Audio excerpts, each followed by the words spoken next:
Hello, everybody. So, in this video today, I want to talk about something that just kind of blew my mind. I mean, it's been with me for almost a day now.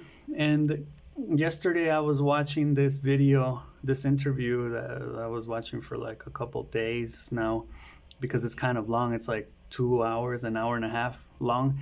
These like podcast talks on YouTube, and it was basically with Jordan Peterson and I think his name is Eric Metaxas or something like that. He wrote a book that I'm interested in. It's called "Is Atheism Dead?" Right? Atheism, which is the not belief in God. Atheism, right? Yeah, I can't really pronounce that word right now, but yeah, I know that's not the right way to say it.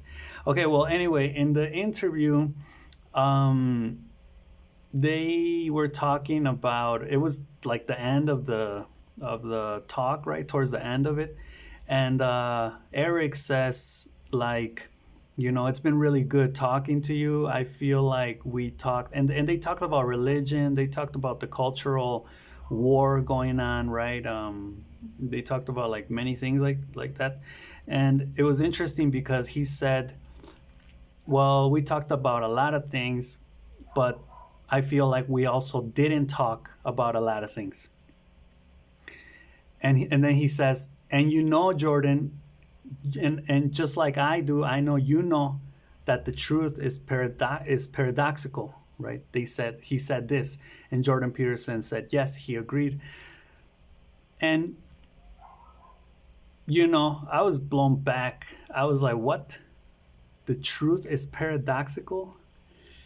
That's there's like, for example, just to start, there's two ways to look at that, right? The first one is, okay, the truth is paradoxical. It's a characteristic of the truth, right? That he's not saying truth is a paradox. He's saying it's paradoxical. It's a characteristic.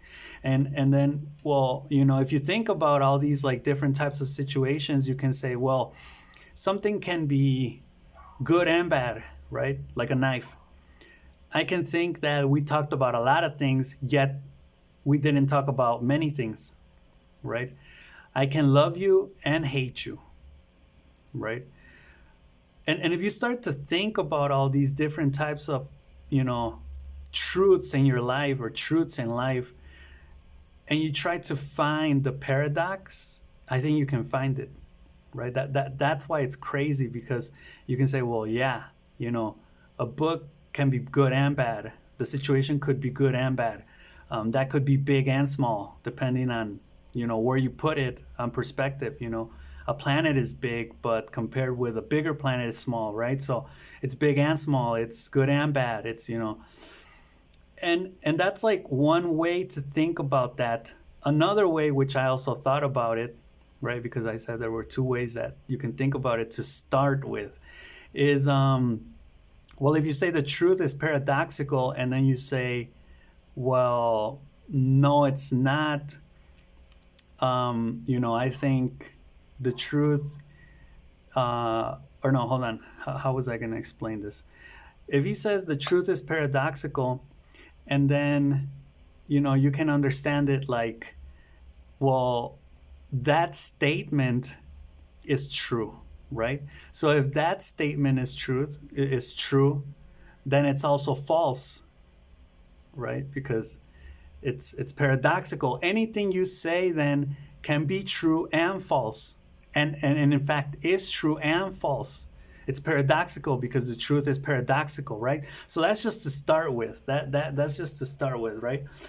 Now, I've been studying logic these past couple of weeks, reading up on it, reading some, been doing like examples and things, and also a little bit of math here and there.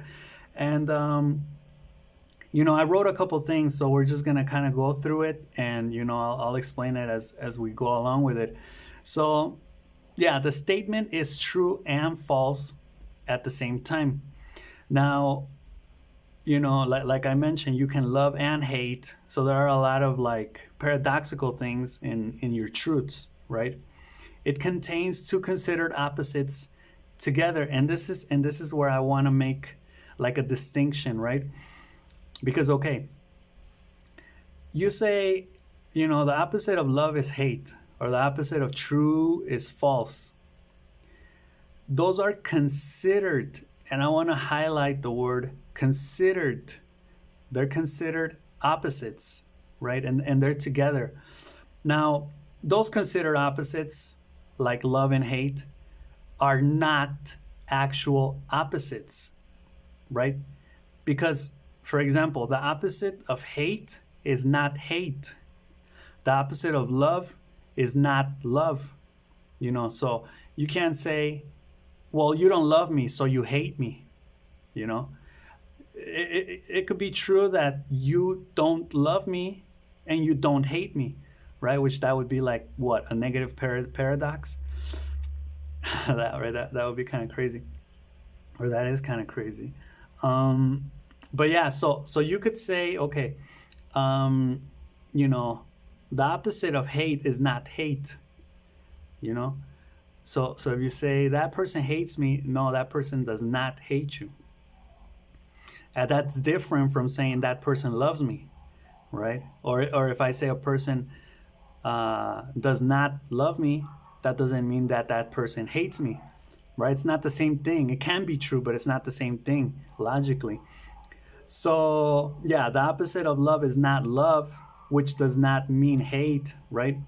And one thing cannot be and not be at the same time, right? That's not a paradox, that's a contradiction. When you say that something is and is not at the same time, that's a contradiction. And I think this is confused, for example, with Schrodinger's cat, or that cat that they say in quantum physics, it's alive and dead at the same time. But I would say, is alive the opposite of dead, right?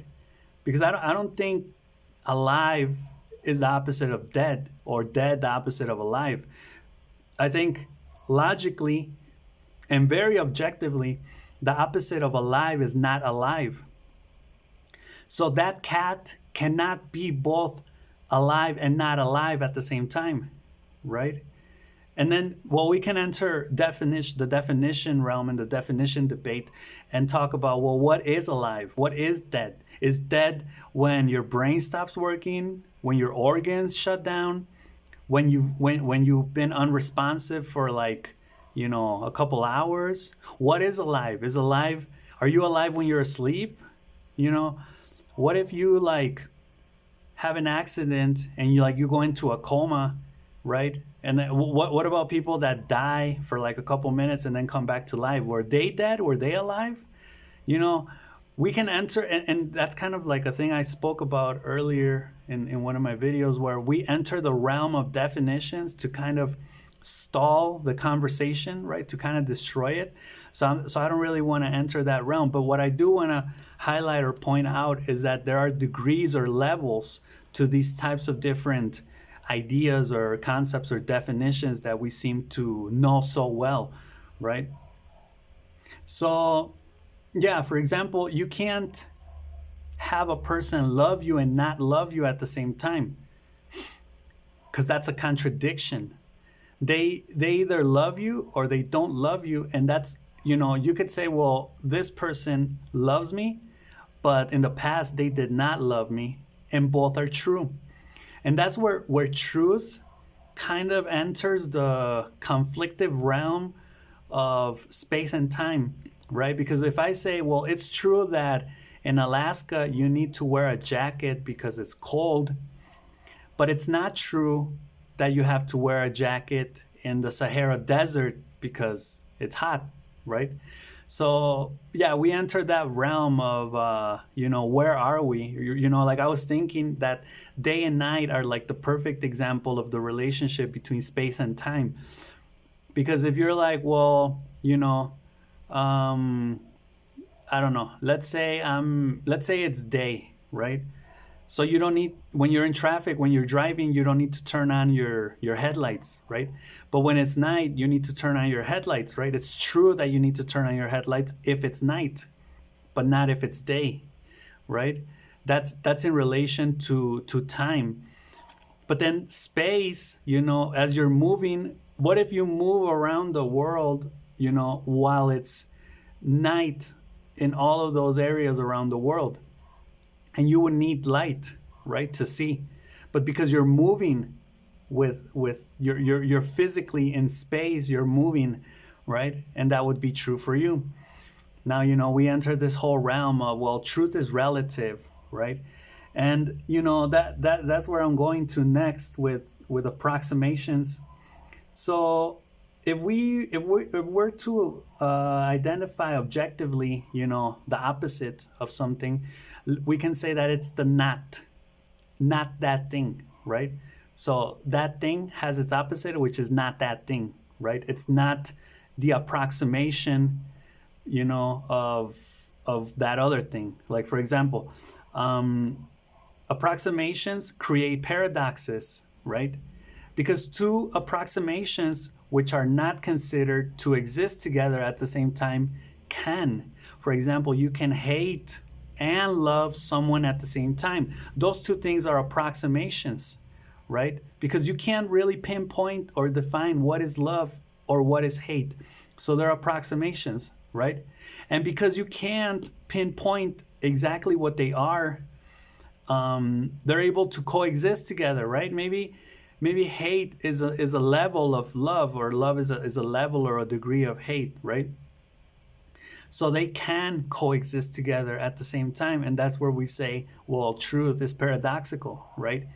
And that's where people will say, well, you either love me or you hate me, right? Which that's a dilemma, right? That's where I've been seeing these days. It's called the horns logic, right? Like the horns, you have a dilemma. You have two options. It's either this or that, right? Which I spoke about in another video. So the dilemma, the dilemma is easy to get around with once you understand it, because you can say, well, there's more than two options, right? There could be a third, a fourth option, right? So there can be more than one option. You can, for example, both love and hate me, right? Which that's a paradox. Or you can slightly love me or slightly hate me, or both. Which, again, in that case, we would be talking about levels or degrees, right? So then, for example, we have the question here: does a paradox include a contradiction? Which I was asking myself while I was, looking through my thoughts and notes to do this video. And well, no, a paradox does not include a contradiction, because a contradiction is the not of something, right? The real opposite. And in that case, that's not a paradox. A paradox, by definition, is something that is kind of weird, like you hate me and love me, but can be true, is true. A contradiction is not true, right? A contradiction is like the complete opposite, and it goes full force against the other thing, right? Like alive and not alive, right? And again, not alive does not necessarily mean dead. So, yeah, the question asks, does a paradox include a contradiction, the opposite of something, right? Which is the contradiction, but not the not something, right? But not the not something. No, it does not. The not of something would be the contradiction, right? Not the opposite. Well, it would be the real opposite, right? So we would be talking, for example, about love and not love. So I have an example here, right? Because I mean, all of this is pretty in the clouds, I think. But if we try to understand it in very like practical, mundane terms, we could say something like, okay, well, I'm in the streets, I'm walking, and I see the trees and the leaves, and the leaves on the tree are green, right? That's my statement. So in any statement like this, we have, which is also the analysis of the sentence, right? The subject and the predicate, or the subject and the verb and the complement. So I say the leaves, right? The leaves are green. Whenever I have a statement like this, what I'm saying really is that the subject, in this case, the leaves, are a whole, right? They're like the king, right? They're everything, right? And then the predicate or the verb and the sub and the complement and the object and all that other stuff is part of that subject, right? So if I say the leaves are green, that means green is part of that subject, right? If I say I am running, running is a part of me. It's not completely me, right? Because I have other things that I may be doing, or other characteristics of me. So, for example, what would be the opposite or the contradiction of the leaves are green? The leaves are not green, right? So that would be stating the opposite. And then, well, if we were to say, what's the approximation, right? Like, what's the paradox, Would it be the leaves are red, the leaves are blue, etc.? Like in other words, what's the opposite of green? And this is kind of easy to see, I think, here, because we have green, and then it's like, well, what's the opposite of green? Well, I don't know. But if I were to say black, and then I ask you what's the opposite of black, you would say white. But that's also not true. Why wouldn't it be red or green or blue, right? And it's the same thing. What's the opposite of alive? Dead. No, the opposite of alive is not alive. The opposite of dead is not dead, right? So the opposite of green, for example, would be not green, right? Well, that's what I'm thinking right now. So love and hate, like all these type of words, are approximations. And then something interesting I saw is that people tend to live in approximations, right? They tend to live like, for example, I was hearing this person ask, what time will she be here, right? And the person said soon. Soon is not it's not exact, right? And this is kind of where we could talk about exactitude, right? Where if I say love and not love, those two terms would be exact, right? Because, and then this is also another question that I was asking myself: is negative exact, right? When I say like not love, is that as exact as it could get in relation to love, for example? And I think it is.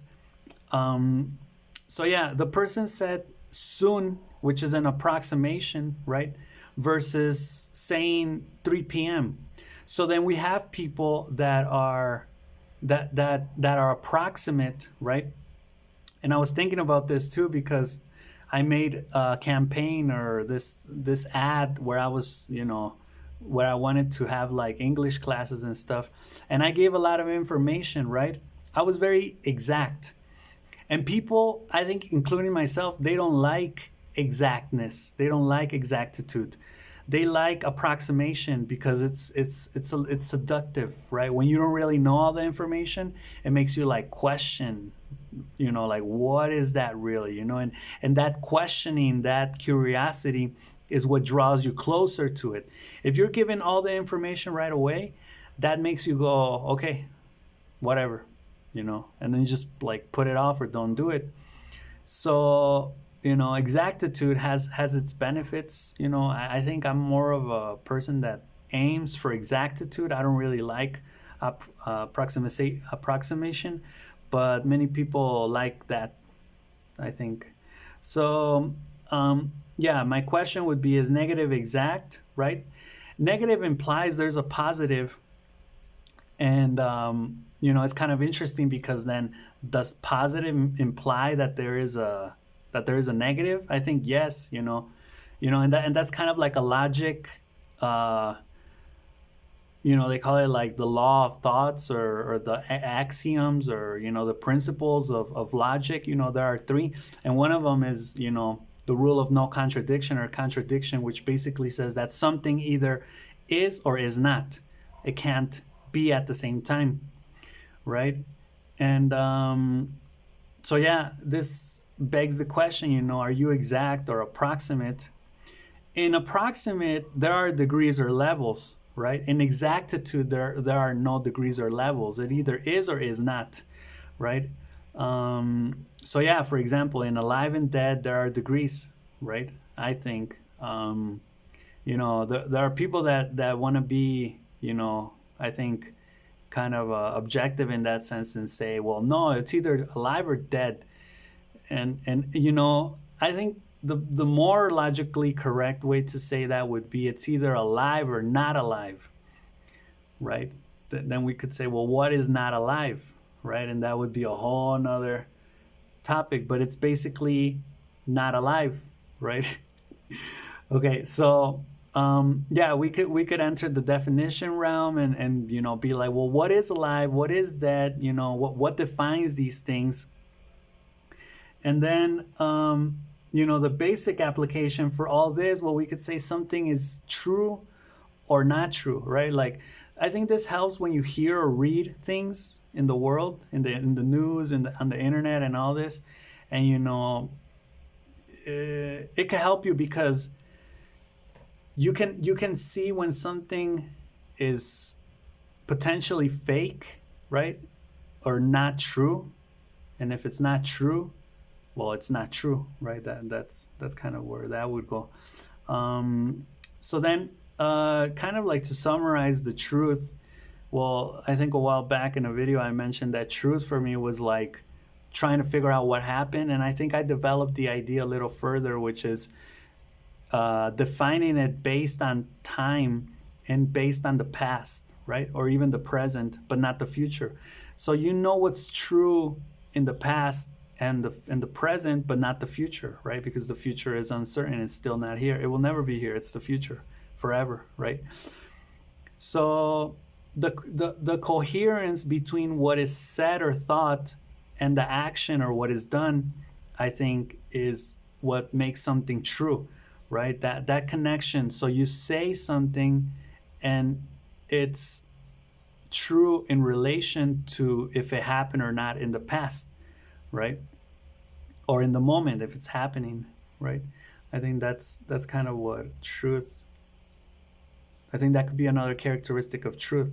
So truth is paradoxical means that the paradox is a characteristic or trait of the truth, and I think this can be true. Now, if we say this can be true, well, we would enter, into the realm of approximation, which, personally, I don't like approximation. I want to be able to define it objectively and exactly and say, this is true or this is not true, right? And I'll give you an example. In Mexico, for example, they say English is necessary. So then, we could ask, well, what's the opposite of that? The opposite of that is English is not necessary. And we also have, for example, English is unnecessary. And then if we were to say, well, what's the opposite approximation to English is necessary? What's like the opposite in those approximations, not in the not necessary sense, but in the approximations like love and hate? Well, I could think of optional. English is optional, right? What's the opposite of necessary? Optional, right? Like I was hearing this guy too. He was saying something like this one. No, he was saying the same one or the other one. And I said, is the same the opposite of the other, right? Or the other the opposite of the same? So it's either this one, right, which is a principle of identity, like I am me, right? This one or another one or the other one, right? So yeah, we have some sentences like that, like English is necessary, English is unnecessary, English is not necessary, English is optional, or English is not optional, right? Are any of these the same, And you could say, well, if I say English is not optional, that means English is necessary. Or if I say English is not necessary, that means English is optional. But is it really? I don't think so, right? I think those are approximations. And if we're really talking about it logically, like objectively, which I think logic tries to do, it tries to put things into an objective perspective, which at the end of the day is perspective, right? We really don't know. And we could get into the whole Kant thing of a priori thoughts. But what I found was interesting is today I learned that there's a fourth principle, right? We know there's the principle of identity, the principle of the middle excluded or the third excluded in logic. And then there's the principle excuse me, of identity contradiction, and the middle excluded, or the third excluded. But there's a fourth one, which is the principle of sufficient reason, enough reason, or in other words, cause, right? Like there's always a beginning, right? Like for example, in a race, there's a beginning point. So and the mere fact that these principles exist, which are actually the foundation of any type of logical sound argument out there, right? Any statement like the sky is blue, um, you know, basically the fact that these exist reinforces the fourth principle that says that there is always a cause for every effect, right? Which is the law of cause and effect. And well, you could say that effect, or excuse me, that cause is actually the effect of another cause, and we can go back and back and back all the way to the first cause, which would be what? In logic, I guess it's those three principles, right? They're all implicit in those in many types of arguments, and I found that like kind of interesting. So I wanted to talk about this right now today. So thanks for listening to me. If you have any ideas, I mean, I think all of this is still under development. It's not something that I know for sure. I would like to know for sure. But yeah, we're developing thought here. So I'll see you all next time.